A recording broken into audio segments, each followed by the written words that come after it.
Hello everyone, welcome to Physics Wallah. आप सभी का आपके अपने परिवार फिजिक्स वाला पर आप सभी का हार्दिक स्वागत है बच्चों। इस सेशन में हम पढ़ने वाले हैं बाल गोविंद भगत, जिसके रचनाकार हैं रामवृक्ष बेनीपुरी जी। तो बच्चों, इस चैप्टर का हम समरी पढ़ेंगे और जानेंगे इस परीक्षा की दृष्टि से यहाँ से कौन कौन से प्रश्न बहुत महत्वपूर्ण हैं और आ सकते हैं। तो आइए बच्चों, शुरुआत करते हैं।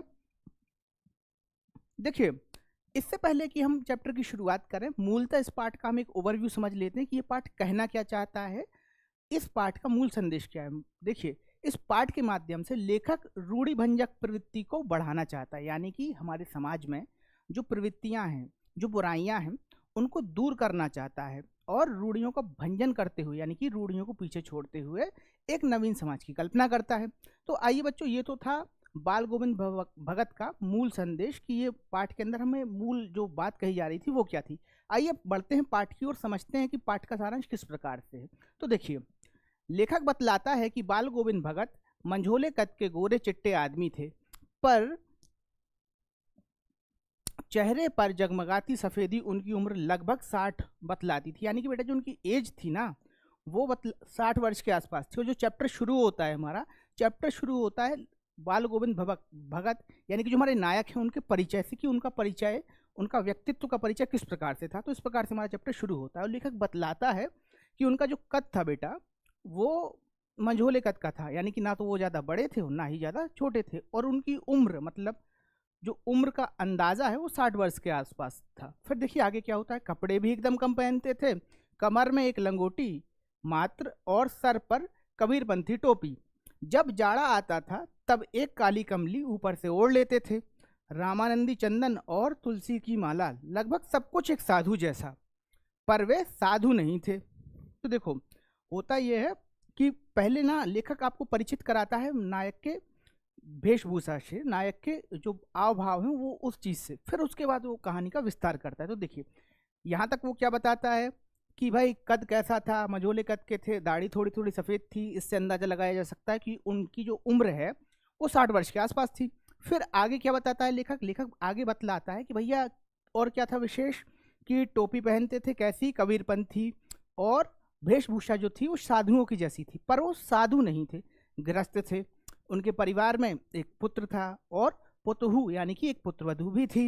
साथ ही साथ थोड़ी सी खेती भी थी और एक साफ सुथरा मकान था। अब देखिए, होता क्या है आगे, कि उनकी जो प्रवृत्ति थी वो साधुओं की तरह थी। इसको हम आगे समझेंगे। देखिए, साधु ना होते हुए भी उनकी प्रवृत्ति साधुओं जैसी ही थी। कभी झूठ नहीं बोलते थे, खरा व्यवहार करते और दो टूक बात कहते। फिर चाहे किसी को बुरा लगे तो लगे, किसी से फालतू झगड़ा मोल ना लेते, सरल जिंदगी जीते, कबीर को साहब मानते और उनके पदों को गाते। खेती में जो कुछ भी उपजता कबीरपंथी मठ को पहले अर्पित करते, फिर उसे प्रसाद स्वरूप ग्रहण करते। तो देखो बेटा, यहाँ की प्रवृत्ति भी बतलाई गई है कि केवल वेशभूषा साधुओं जैसी नहीं थी, पूरा आव भाव, पूरा व्यवहार साधुओं जैसा था। जीवन में जो कुछ भी वो पाते थे। देखिए, ग्राम में रहते थे, यानी कि गांव में रहते थे, तो खेती मूल आधार हो गया जीवन जीने का। और जो भी खेती से निकलता था वो पहले कबीरपंथी मठ को अर्पित करते थे, यानी कि कबीर को बहुत मानते थे, उनके मठ में अपनी सारी खेती या उपज को अर्पित कर देते थे, फिर उसको प्रसाद स्वरूप ग्रहण करते थे और उसी से जीवन जीते थे। तो इस प्रकार से बेटा लेखक आपको नायक की प्रवृत्ति से परिचित कराता है कि नायक का स्वभाव किस प्रकार से था। अब देखिए आगे क्या कहता है लेखक, इस बात को समझते हैं। इन सब बातों से अलग बड़ी कला तो उनके गाने में थी। वे अपने गाने से सबको मंत्र मुग्ध कर देते थे। तो देखो बेटा, गाना भी हमारे जो नायक थे बाल गोविंद भगत जी, वो बढ़िया गाते थे। अब देखते हैं गाने में क्या विशेष था। आषाढ़ में जब रुपाई का समय आता, कीचड़ से लथपथ बाल गोविंद भगत अपने गीत गुनगुनाते। आसपास काम कर रही औरतों के होठ गाने के लिए कांप उठते। हलवाहों के कदम एक लय के साथ उठने लगते। रोपनी करने वालों की उंगलियां भी एक अजीब से क्रम में चलने लगती। यह सब बाल गोविंद भगत के संगीत का जादू नहीं तो और क्या था। तो देखो बेटा, अब बताता है यहाँ लेखक कि उनके गाने में क्या विशेषता थी, उनके गाने का क्या गुण था। तो देखिए, होता क्या है कि लोक जीवन में, ग्राम जीवन में गाने की एक प्रवृत्ति हर आदमी के अंदर पाई जाती है, इसीलिए ग्राम संगीत को हम लोक संगीत या लोकगीत भी कहते हैं। तो इस बात को बेटा हमारी संस्कृति से जोड़ के यहाँ प्रदर्शित किया गया है और बताया गया है कि हमारा नायक भी खेत में काम करते समय गाने गाया करता था, और गाने भी ऐसे वैसे गाने नहीं, बहुत ही मधुर गाने। और इस प्रकार के वो गाने गाया करते थे कि लोग अपने काम को उनके संगीत के साथ जोड़ लिया करते थे। तो ये था हमारे गायक यानी कि हमारे जो नायक थे उनके संगीत का जादू। अब देखिए कहानी आगे बढ़ती है और क्या होता है। साल के 12 महीनों में संगीत साधना का यही क्रम चलता रहता। गर्मी हो या कड़ाके की सर्दी, बाल गोविंद नदी स्नान करते और अपना राग छेड़ देते। तो देखिए बेटा, होता क्या कि संगीत साधना का ये जो क्रम है, देखिए पहली बात तो ये कि गोविंद भगत जी कबीर की परंपरा को मानने वाले व्यक्ति थे, ऐसा कहानी में बताया गया है। और कबीर की परंपरा में जितने भी लोग आते हैं वो ज़्यादातर पद गायन पर विश्वास रखते हैं। उनकी भक्ति जो होती है वो संगीतमय हो जाती है, वो पद को ज़्यादा गाते हैं। तो ये उनकी भक्ति का क्रम लगातार चलता रहता था। और देखिए आगे क्या होता है फिर। बाल गोविंद की संगीत साधना का चरम उत्कर्ष उनके एक लौते पुत्र की मृत्यु पर देखने को मिलता। वह कुछ सुस्त और बोदा सा था, किंतु इसी कारण से वे अपने पुत्र को बेहद प्यार करते। उनका मानना था कि ऐसे लोगों को निगरानी और मोहब्बत की ज़्यादा ज़रूरत है। जब लेखक उनके घर पहुंचा तो देखता है कि बेटे को आंगन में एक चटाई पर लिटाकर एक सफ़ेद कपड़े से ढांक रखा था। उस पर कुछ फूल और तुलसी दल भी था। सिरहाने एक चिराग रखा था और उसके सामने ज़मीन पर ही आसन जमाए वे गीत गा रहे थे। स्त्रियां पुतहू को चुप कराने की कोशिश कर रही थीं, किंतु बाल गोविंद गाए जा रहे थे। कभी कभी वे अपनी पुतहू के पास जाते और उसे रोने की जगह उत्सव मनाने को कहते।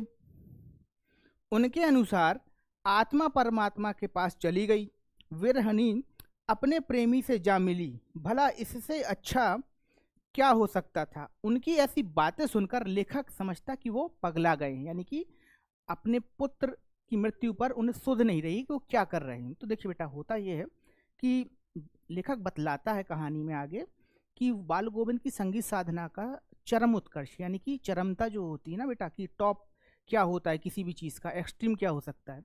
तो बताते कि उस दिन देखने को मिला जिस दिन उनके इकलौते बेटे का देहांत हो गया। अब देहांत हो गया तो वो अपने बेटे से बहुत प्रेम भी करते थे। इसका बेटे पीछे कारण ये भी है कि उनका बेटा जो था वो थोड़ा सा सुस्त था, थोड़ा सा बोध प्रवृत्ति का था।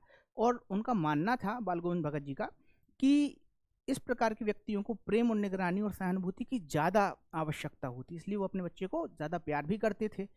और उनकी पुतहू भी लगातार रोए जा रही थी। तो अपनी पुतहू से वो कहते हैं कि भैया इसमें रोने वाली कोई बात नहीं है, आत्मा का मिलन परमात्मा से हो गया है। तो ऐसी कंडीशन को जब लेखक ने देखा कि भाई ये तो इस तरीके की बात करती हैं, तो वो समझ रहा था कि भाई इनकी बुद्धि जो है वो थोड़ी सी सरक गई है, ये थोड़े से डिस्टर्ब हो गए हैं, क्योंकि ये इस तरीके की बात कौन करेगा। चलिए बच्चों, इस तरीके से हमने इसको समझा, बढ़ते हैं आगे। आगे देखते हैं क्या होता है। देखिए, बेटे के क्रियाकर्म में तूल नहीं किया, पुतहू से ही आग दिलाई। जैसे ही श्राद्ध की अवधि पूरी हो गई, पुतहू के भाई को बुलाकर उसके साथ कर दिया, यानी कि उसने बहू को अपने भाई के पास पहुंचा दिया।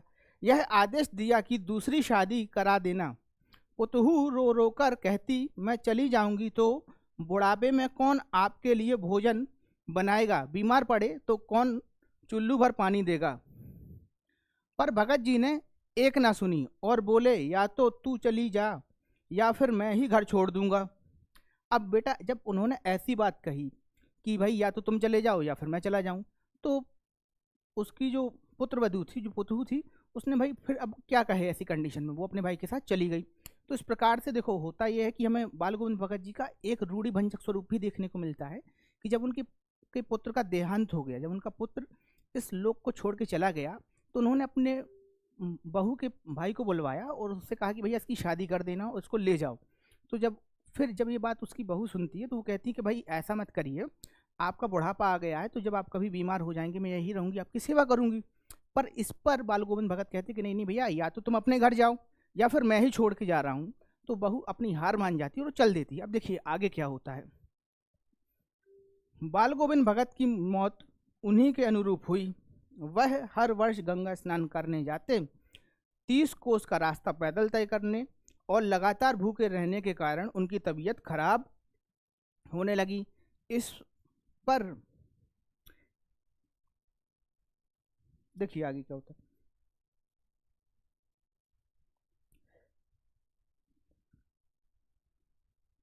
इस हाल में भी उन्होंने अपनी दिनचर्या नहीं छोड़ी।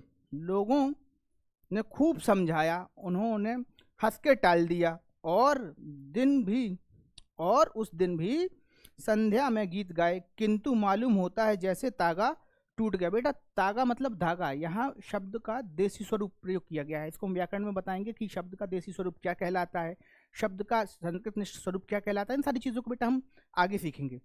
तो देखिए, हंस के टाल दिया, माला का एक एक दाना बिखरा हुआ। भोर में लोगों को गीत सुनाई नहीं दिए। जब जाकर देखा तो बाल गोविंद भगत नहीं रहे थे, बस उनका पिंजरा पड़ा था। तो देखो बेटा, होता ये है कि जब इनकी बहू चली जाती है बाल गोविंद भगत जी की, तो बाल गोविंद भगत हो जाते हैं अकेले, और उनकी जो दिनचर्या थी वो उसी प्रकार से चलती है कि भाई सुबह स्नान करना है, अपना भजन करना है, चाहे दिन हो चाहे रात हो। भजन एक नित्य अंग था उनका। साथ ही साथ क्या था कि अपने नियम से बिल्कुल डटते नहीं थे, अपने नियम से बिल्कुल पीछे नहीं हटते थे। कड़ाके की ठंड में भी अपने नियम का पालन करते थे, और 30 कोस की यात्रा करते थे, गंगा स्नान करने के लिए जाते थे। तो पर भोजन कम करते थे, क्योंकि अकेला आदमी जनरली कुछ कर नहीं पाता है। वो एक आदमी एक ही तरीके का काम कर पाता है, और अकेला आदमी अपना ध्यान उस तरीके से रख भी नहीं पाता है। तो धीरे धीरे धीरे होता यह है कि उनका शरीर हो जाता है कमज़ोर, और कमज़ोर शरीर में को बीमारियां तो घेरती ही हैं, तो बीमारी भी उनको घेर ली, उनका शरीर कमज़ोर होने लगा। अब होता यह है कि भाई लोग समझाते भी हैं कि भगत जी अब थोड़ा सा अपने आप को देखिए, ध्यान दीजिए, ऐसी कठोर दिनचर्या को मत फॉलो कीजिए, अब थोड़ा सा सरलता से जीवन दीजिए। पर भगत जी इस बात को हंसकर टाल देते हैं। अब इसका होता है दुष्परिणाम कि भैया जब आप अपने शरीर का ध्यान नहीं देंगे तो आप बीमार होंगे। इसी तरीके से भगत जी बीमार हो जाते हैं, और जब सुबह लोगों को उनका गीत सुनाई नहीं देता है तो देखने जाते हैं कि भाई क्या हुआ, तो वहाँ भगत जी के प्राण पखेरु उड़े मिलते हैं। और इस प्रकार से बेटा यहाँ हमारा जो कहानी का मूल अर्थ होता है, जो मूल सारांश होता है बेटा, वो होता है कंप्लीट, यहाँ पूर्ण हो जाता है। आइए बढ़ते हैं प्रश्नोत्तर की तरफ कि कौन कौन से ऐसे प्रश्न हैं जो परीक्षा की दृष्टि से महत्वपूर्ण है और जिनको हमें याद करना चाहिए। तो देखते हैं।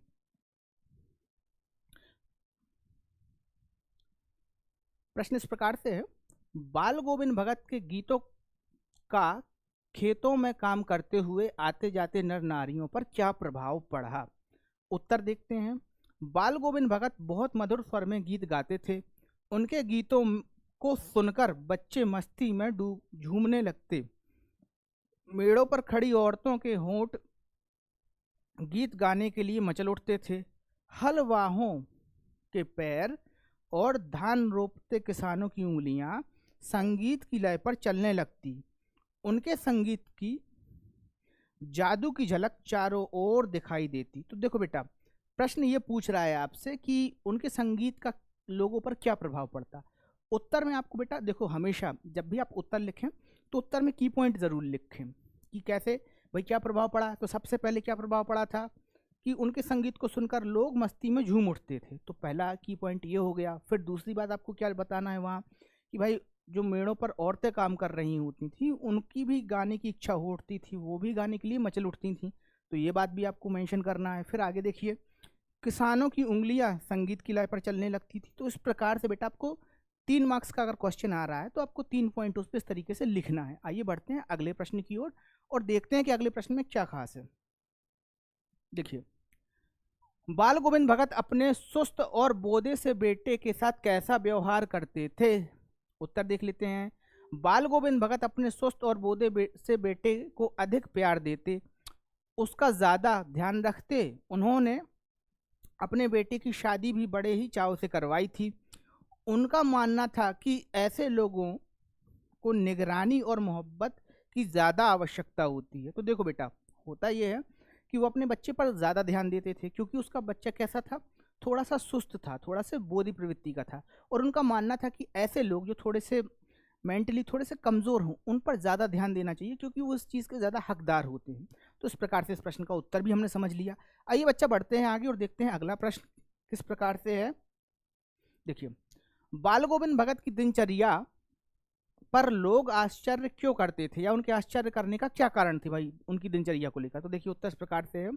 बाल गोविंद भगत अपने नियमों का बड़ी ही मजबूती से पालन करते थे। सुबह अंधेरे में उठते, 2 मील दूर जाकर नदी स्नान करते।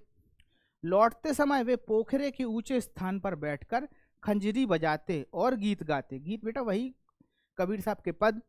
उनका यह नियम अनवरत, अनवरत बेटा जो लगातार चले, जो कभी टूटे ना, उसको कहते हैं अनवरत, चलता रहा।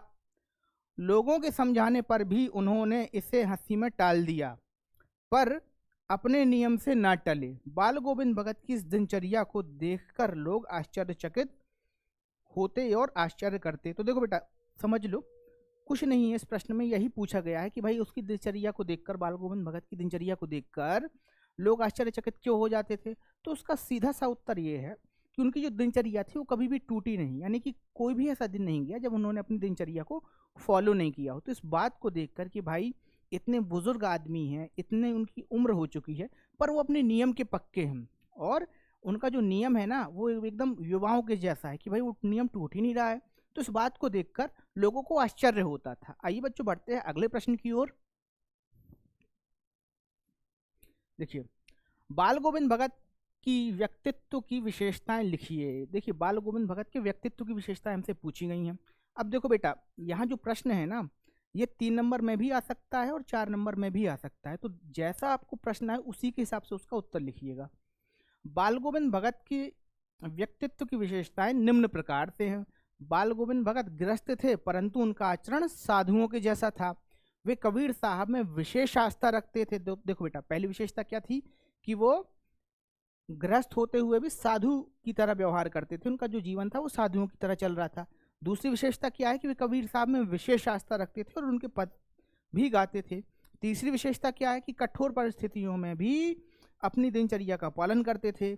और सबसे अंतिम और सबसे लास्ट विशेषता है, बाल गोविंद भगत ने सामाजिक रूढ़ियों का विरोध भी किया। अब सामाजिक रूढ़ियों का विरोध बेटा किस प्रकार से किया था, तो देखो उन्होंने क्या किया था, 2 चीज़ें की थी। वैसे तो ये क्वेश्चन में आगे हम बताएंगे कि क्या विरोध किया था, पर उन्होंने 2 चीज़ें की थी। पहले तो उन्होंने अपनी बहू का पुनर्विवाह कराया था और पुत्र को अग्नि भी अपनी बहू के हाथ से दिलवाई थी। तो ये उन्होंने 2 रूढ़ियों का विरोध किया था। आइए बच्चों बढ़ते हैं अगले प्रश्न की ओर। देखिए, बाल गोविंद भगत इस पाठ में किन रूढ़ियों का विरोध किया गया है। अब इसी प्रश्न को दूसरे तरीके से कैसे पूछा जा सकता है, तो वो भी देख लीजिए। 2 उदाहरण दीजिए जिनसे आपको लगा हो कि बाल गोविंद भगत सामाजिक रूढ़ियों से बंधकर प्रगतिशील विचारों का परिचय देते हैं। ठीक है, तो देखिए उत्तर देख लीजिए बेटा। इस टाइप में ना, देखो मैंने आपको पहले भी बताया था कि प्रश्न के होते हैं 4 प्रकार। तो इस तरीके से आपको क्वेश्चन फ्रेमिंग आगे भी देखने को मिलेगी। क्या है कि जब भी आप चैप्टर पढ़ें तो हमेशा एक चीज़ नोट कर लीजिए, एक चीज़ हमेशा ध्यान में रखिए कि चैप्टर में प्रमुख प्रमुख कौन कौन सी घटनाएं हुई हैं, कौन कौन सी ऐसी बातें हैं जहाँ से प्रश्न बन सकते हैं। इस चीज़ को आप हमेशा दिमाग में लेकर चले, इससे क्या होगा कि आपका रिवीजन सरल हो जाता है। आइए अब हम बढ़ते हैं अपने उत्तर की ओर, समझते हैं कि इस प्रश्न का उत्तर किस प्रकार से लिखना है। बाल गोविंद भगत सामाजिक रूढ़ियों से बंधकर प्रगतिशील विचारों का परिचय देते हैं। इस तथ्य की पुष्टि में निम्न घटनाएं विचारणीय हैं, यानी कि इन घटनाओं को हम विचार कर सकते हैं। इस बात को समझने के लिए, मृत्यु पर शोक न करना। किसकी मृत्यु पर शोक न करना भाई, तो अपने पुत्र की मृत्यु पर शोक नहीं करते हैं और क्या कहते हैं कि आत्मा का मिलन परमात्मा से हो गया, ये तो उत्सव की बात है, इस पर शोक क्या करना। तो बच्चा ये था पहली घटना। अब बढ़ते हैं आगे। पुत्र का अंतिम संस्कार पुत्र वधू द्वारा करवाना। तो देखो बेटा, जनरली एक मान्यता है भारतीय परंपरा में, हमारे आध्यात्म जगत में, कि पुरुष ही अंतिम संस्कार करता है, ये जनरली माना जाता है। पर वो उस रूढ़ी का खंडन कर देते हैं और अपने पुत्र का जो अंतिम संस्कार है वो उसकी पत्नी के द्वारा, यानी कि अपनी पुत्र वधू के द्वारा करवाते हैं। अब देखो बेटा आगे बढ़ते हैं, और अपनी पुत्र वधू का विवाह भी कराते हैं, पुनर्विवाह भी कराते हैं। इस प्रकार वो रूढ़ियों का भंजन करते हैं। तो देखो बेटा, ये था आंसर, हमने इसको देख लिया और ये भी समझ लिया कि मैं कैसे लिखना है परीक्षा के अंदर। अब बढ़ते हैं आगे और अगला प्रश्न देखते हैं। बाल गोविंद भगत की मौत उन्हीं के अनुरूप हुई, इस कथन को साधारण स्पष्ट कीजिए। तो उनकी डेथ किस तरीके से हुआ था उसका वर्णन करना है। तो देखिए उत्तर किस प्रकार से हमको लिखना है परीक्षा के अंदर। बाल गोविंद भगत की मौत उन्हीं के अनुरूप हुई। वे हर वर्ष गंगा स्नान करने जाते, 30 कोस का रास्ता पैदल तय करने और लगातार उपवास, यानी कि बेटा उपवास में भी आदमी कैसा रहता है, भूखा। तो भूखा रहने के कारण उनकी तबीयत खराब होने लगी, पर इस हाल में भी उन्होंने अपनी कठोर दिनचर्या नहीं छोड़ी। लोगों ने खूब समझाया पर उन्होंने हंस के टाल दिया। उस दिन भी संध्या में गीत गाए, किंतु मालूम होता है जैसे तागा टूट गया हो, माला का एक एक दाना बिखरा हुआ। भोर में लोगों को गीत नहीं सुनाई दिए। जाकर देखा तो बाल गोविंद भगत नहीं रहे, सिर्फ उनका पिंजरा पड़ा है। तो देखो बेटा, ये तो था कि किस तरीके से आंसर लिखना, आप समझ लो कि लिखना क्या है। इतना बताना है, शुरुआत ऐसे करनी है कि आपको ये बताना है कि भाई उनकी जो दिनचर्या थी वो कभी भी टलती नहीं थी और उम्र बढ़ती जा रही थी, और उनका एक नियम भी था कि भाई वो हर वर्ष गंगा स्नान करने जाते थे, जो 30 कोस दूर था। तो 30 कोस आना और 30 कोस जाना। एक समस्या तो ये कि भाई शरीर कमज़ोर हो चुका है और आप इतना चल रही हैं।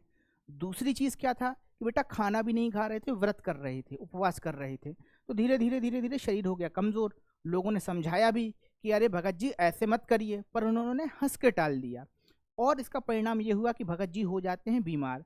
फिर एक संध्या को तो वो गीत गाते हैं, पर सुबह उनके गीत नहीं सुनाई देते हैं, और जब लोग जाकर देखते हैं तो देखते हैं कि भाई अब भगत जी नहीं रहे, केवल उनका शरीर वहाँ रह गया है। तो इस प्रकार से बेटा इस प्रश्न का उत्तर हमने समझ लिया।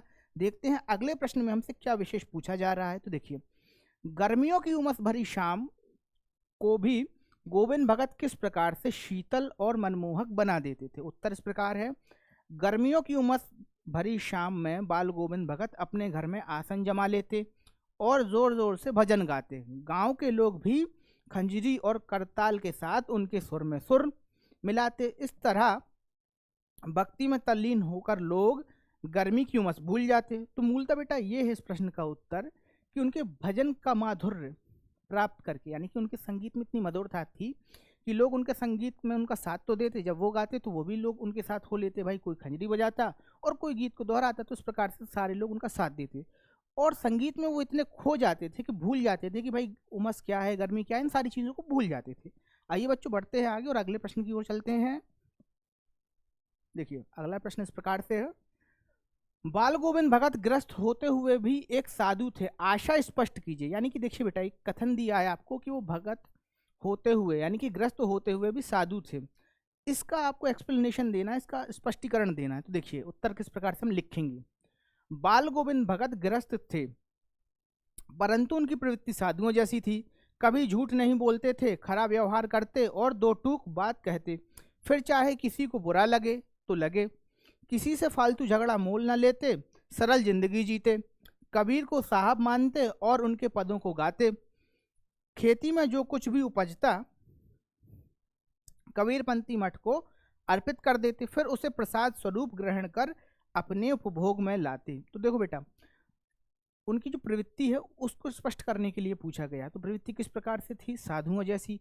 तो ये तो हो गई एक बात कि साधुओं जैसी प्रवृत्ति थी। अब आगे समझते हैं कि साधुओं जैसी मतलब प्रवृत्ति किस प्रकार की थी। वो क्या करते थे कि हमेशा दो टूक बात कहते थे, खरा बोलते थे, सत्य बोलते थे, ठीक है, और फालतू झगड़ा मोल नहीं लेते थे, सरल जिंदगी जीते थे। फिर कबीर साहब को बहुत मानते थे, यानी कि कबीर के प्रति उनमें बहुत श्रद्धा थी, बहुत आस्था थी, और उन्हीं की शिक्षाओं पर जीवन जीते थे। और सबसे बड़ी बात क्या थी कि बेटा जब भी खेती से कोई भी फसल आती तो उसे वो कबीरपंथी मठ में समर्पित कर देते, चढ़ा देते, और उसके बाद उसको प्रसाद स्वरूप ग्रहण करते और उसी का उपभोग करते, उसी से अपनी दिनचर्या को चलाया करते थे। तो बच्चों बढ़ते हैं आगे अगले प्रश्न की ओर। देखिए फिर से एक प्रश्न आया है हमारे पास, अब देखते हैं प्रश्न में क्या है खास। बाल गोविंद भगत पाठ के आधार पर नायक के व्यक्तित्व का चित्रण कीजिए। भगत के व्यक्तित्व और उनकी वेशभूषा का चित्रण अपने शब्दों में प्रस्तुत कीजिए। तो देखिए बेटा, एक ही प्रश्न दो तरीके से पूछा है, वही आबोध और प्रबोध वाला मसला आ जाएगा। आपको बताया था कि आबोध का प्रश्न कैसे हमको समझ में आना चाहिए कि आबोध है, और कैसे हमको पता चलता है ये प्रबोध है। तो बेटा इस चीज़ को ध्यान रखिएगा, हमेशा काम में आता है ये चीज़। देखिए उत्तर देखते हैं। बाल गोविंद भगत मंझोले कद के गोरे चिट्टे आदमी थे, चेहरे पर जगमगाती सफ़ेदी के आधार पर उनकी उम्र लगभग 60 वर्ष जान पड़ती थी। वे कपड़े भी एकदम कम पहनते, कमर में एक लंगोटी मात्र और सर पर कबीरपंथी टोपी थी। जब जाड़ा आता तब एक कमली ऊपर से ओढ़ लेते। कमली बेटा मतलब कंबल, छोटा कंबल, ठीक है। रामानंदी चंदन और तुलसी की माला, लगभग सब कुछ एक साधु जैसा। देखो बेटा, माला भी पहनते और रामानंदी चंदन भी लगाते, और पूरी वेशभूषा जो थी वो कैसी थी, एक साधु के समान थी। पर वो साधु नहीं थे बेटा, वो ग्रस्त थे। उनके पीछे एक परिवार था, एक उनका बालक था और उनकी बहू थी, एक घर था बेटा और थोड़ी बहुत खेती थी। तो इस प्रकार से हमको पता चलता है कि वो प्रवृत्ति से साधुओं की तरह थे, जीवन साधुओं की तरह जी रहे थे, पर वास्तविकता में वे ग्रस्त थे। तो देखिए बच्चों, आगे बढ़ते हैं अगले प्रश्न की ओर। मोह और प्रेम में अंतर होता है, भगत के जीवन की किस घटना के आधार पर इस कथन को सच सिद्ध करेंगे?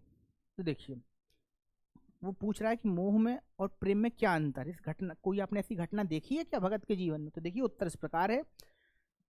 यह बात सत्य है कि मोह और प्रेम में अंतर होता है। मोह में मनुष्य अपने बारे में सोचता है, पर प्रेम में वह अपने प्रिय का हित चिंतन करता है। बाल गोविंद भगत भी इसी प्रकार के व्यक्ति हैं। वे अपने पुत्र के देहांत के उपरांत अपनी पुत्र वधू के भाई को बुलाकर उसे अपनी पुत्र वधू का पुनर्विवाह करने का आदेश देते हैं। इस प्रकार बाल गोविंद भगत मोह और प्रेम के बीच के अंतर को सिद्ध करते हुए अपने निस्वार्थ प्रेम का परिचय देते हैं। तो देखो बेटा, होता यह है कि अगर बाल गोविंद भगत चाहते तो अपनी पुत्र वधू को अपने साथ रख सकते थे, और उनकी पुत्र वधू कहती भी है कि भाई अगर मैं चले जाऊंगी तो बुढ़ापे में आपकी सेवा कौन करेगा, जब आप बीमार हो जाएंगे तो आपकी देखभाल कौन करेगा। तो बेटा अगर वो रख लेते तो ये होता मोह, किया मेरी सेवा कौन करेगा। पर उन्होंने क्या किया, उन्होंने पुत्र वधू का भी ध्यान रखा कि भाई कि इसकी उम्र लंबी है, इसका जीवन लंबा है, अकेले कैसे कोई जीवन जिएगा। तो वो अपने पुत्र वधू के भाई को बुलाते हैं, अपनी बहू के भाई को बुलाते हैं और कहते हैं भैया इसका शादी करा देना। इस प्रकार से उनके जीवन की एक घटना है जिससे हमें देखने को मिलता है कि प्रेम और मोह में अंतर होता है, और ये अंतर वो अपने जीवन में सिद्ध भी करते हैं कि इस प्रकार से वो मोह को नहीं प्रेम को चुनते हैं। तो बच्चों बढ़ते हैं आगे, अगला प्रश्न देखते हैं।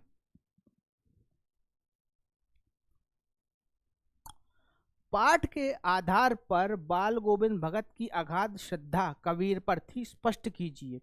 उत्तर इस प्रकार से है। बाल गोविंद भगत कबीर को ही अपना साहब मानते, उनकी ही सीख पर जीवन जीते। बाल गोविंद सर पर कबीरपंथी टोपी पहनते, कबीर के पदों को गाते, खेती बाड़ी से जो कुछ भी मिलता उसे वे पहले अपने कबीरपंथी मठ में अर्पित कर देते, फिर प्रसाद स्वरूप उसे ग्रहण करते। बाल गोविंद भगत अपने जीवन में कबीर की भांति कई रूढ़ियों का खंडन भी करते। इस प्रकार बाल गोविंद भगत कबीर पर अपनी अगाध श्रद्धा को दृष्टिवंत करते और दृष्टिवंत होती है। अब इस बात को बेटा समझ लो कैसे। भाई वो कबीर से प्रेरित थे, कबीर की तरह ही जीवन जी रहे थे। आगे क्या करते हैं कि भाई जो कुछ भी उनको प्राप्त होता है, अपनी फसल से जो कुछ भी निकलता है वो सब उनको अर्पित करते हैं, सबसे पहले कबीरपंथी मठ में, फिर उससे जो बचता उससे अपना जीवन जीते। आगे क्या है कि वो जितनी भी रूढ़ियां हैं, अपनी भाई बहू की शादी कराते हैं, पुत्र को अग्नि दिलाते हैं अपने बहू के हाथों। तो इस प्रकार से जिस तरीके से कबीर ने जीवन में रूढ़ियों का खंडन किया, उसी प्रकार से वो भी अपनी रूढ़ियों में, अपने जीवन में आई रूढ़ियों का खंडन करते हैं कबीर की बात। इस प्रकार से हमें देखने को मिलता है कि वो ना केवल कबीर में श्रद्धा रखते हैं, बल्कि कबीर के सापेक्ष, यानी कि कबीर जिस प्रकार से जीवन जीते हैं उसी प्रकार से बाल गोविंद भगत भी जीवन जीने का प्रयास करते हैं। आइए बच्चों बढ़ते हैं अगले प्रश्न की ओर। देखिए, भगत जी की पुत्र वधू ने उनसे क्या प्रार्थना की? उत्तर इस प्रकार से है। पति की मृत्यु के उपरांत भगत जी की पुत्र वधू भगत जी से अपने मायके ना लौटने की प्रार्थना करती है। वह कहती है कि वह उनके साथ रहकर उनकी सेवा करना चाहती है, परंतु भगत जी उसको क्या कर देते हैं, मना, कि बेटा नहीं, आपको ऐसा नहीं करना। अब इस उत्तर को समझ लो। होता क्या है कि बेटा जब उनके पुत्र की देहांत हो जाता है, उनके पुत्र की डेथ हो जाती है, तो भगत जी अपनी बहू के भाई को बुलाते हैं और कहते हैं भैया इसकी दूसरी शादी कर देना। इस पर उनकी पुत्र वधू से निवेदन करती कि ऐसा मत करिए, आपका जब बुढ़ापा आ गया है भाई, आप जब बीमार हो जाएंगे तो मैं आपके साथ रहूंगी, आपकी सेवा करूंगी। पर भगत जी ये कह देते कि नहीं नहीं, ऐसा कोई बात नहीं है, अगर तुम नहीं जाओगी तो मैं चला जाऊंगा। तो इस तरीके से बहू अपनी हार मान लेती है और चली जाती है। तो बच्चों यहाँ तक हमने सारी चीज़ों को समझ लिया, बाल गोविंद भगत के पाठ सारांश को समझा, महत्वपूर्ण प्रश्नों को समझा। अब बेटा हो गया है जाने का टाइम, तो बने रहिए पीडब्ल्यू परिवार के साथ और कुछ नया सीखते रहिए। तब तक के लिए धन्यवाद।